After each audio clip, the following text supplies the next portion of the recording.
only studied fighting when I first got back out of prison because I was getting a bunch of death threats. So I did Krav Maga. And it was a lot of it was just learning how to scream. Krav Maga? Yeah, well, the first, my Krav Maga instructors, because they were instructing me on for a specific reason, it wasn't just to work out. Their first thing that they taught me was how to scream, just to without holding back. The amount, I was surprised, and they were telling me people don't want to take up space and make noise. We're taught from a very young age, especially women, to not do that. And so you have to, in the first lesson was make noise, take up space. And so we just practiced screaming as loud and as hard and as long as we could. And then once we got through that, then we started doing the fighting moves. And the first thing I had to do before I did anything was scream first, then move. Scream, move. And so that the screaming became part of the movement. So it would trigger, so I wouldn't have to think about it. If it ever came down to it and someone actually attacked me, I wouldn't have to think scream. I would just scream. Krav Maga is legit. It gets criticized a lot. Does it? Whatever. Yeah, by martial artists. Why? Well, because it's a combinatory martial art, so it combines a bunch of different things together. So it's essentially like a jack of all trades.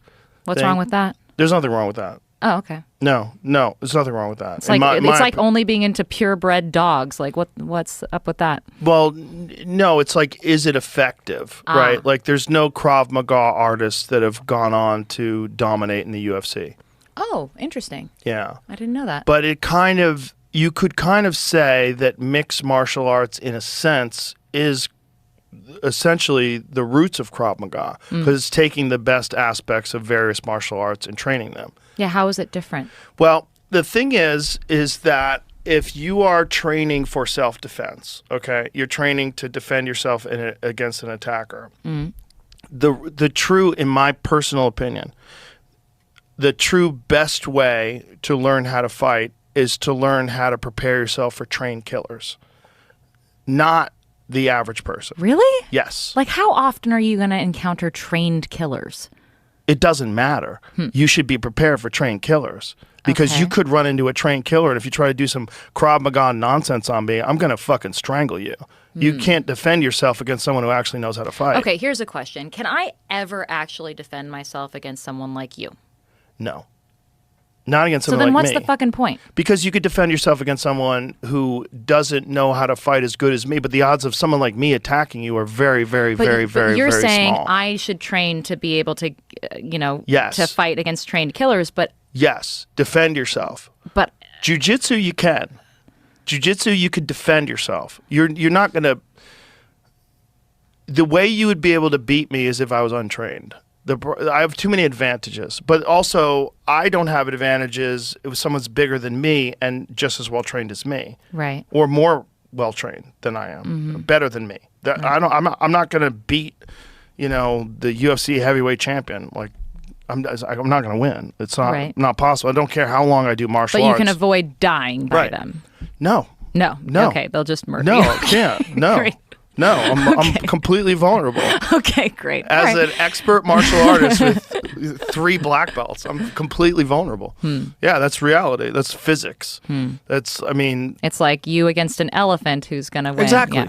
Exactly. That's the 100 men versus a gorilla. Yeah. Obviously, the gorilla would win. Whoever thought the gorilla would lose? Retards. Men. Who have never seen a gorilla? Men who think they could fight better than they can, which is most men.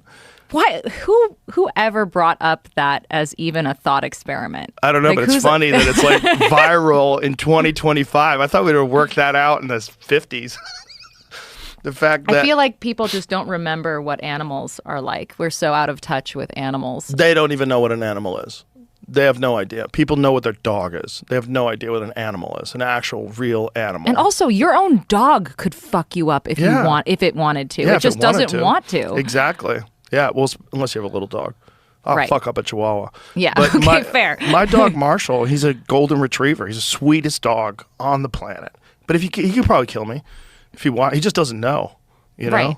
And he would never think to. Right. But if like a rat was trying to attack you, you'd be fucking terrified. Or if he got infected by rabies. Right. You know, like, and lost his mind. Like, right. Ciao. It'd be a real problem. Yeah. Yeah. Yeah. I mean, there's the reality, but if you're training to defeat a trained killer, you're going to be way better off than if you're training to defeat someone who's going to lunge at you this way and you're going to block that and hit him here and hit him there and like.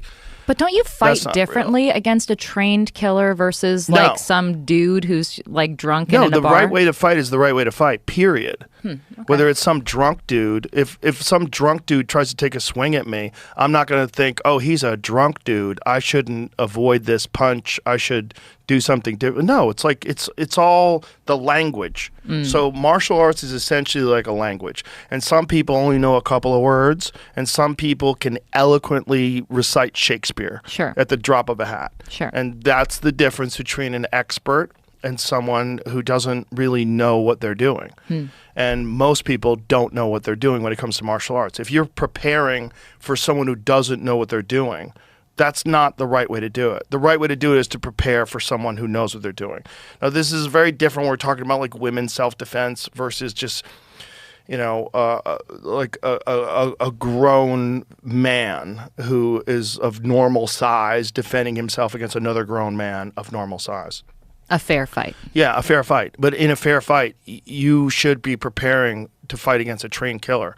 If you are a person who just only trains in self-defense tactics, like someone comes at me, I'm going to do this, I'm going to do that, good luck doing that to someone who knows how to fight. Good luck, because they're going to recognize all of your movements in advance. You're going to go like this, and they're going to go, oh, well, his right arm is coming this way, so I'm just going to step this way, and I'm going to avoid that. And I see his left foot step backwards. Well, now his right leg is vulnerable, so I'm going to kick it. Like it's language. It's understanding the flow of body dynamics and movement. And it's happening so quickly that the only way that you can actually be effective is if you're fluent and you don't have to think about it. You don't think about it. It's when you're training, it's like you very rarely think, oh, now I'm going to do this. It's like opportunities open themselves up, especially in striking. Striking is something that you do where you're doing these techniques so often that as things happen, you're just responding in a trained way. Your mind and your neural system is like completely trained for these actions and these movements.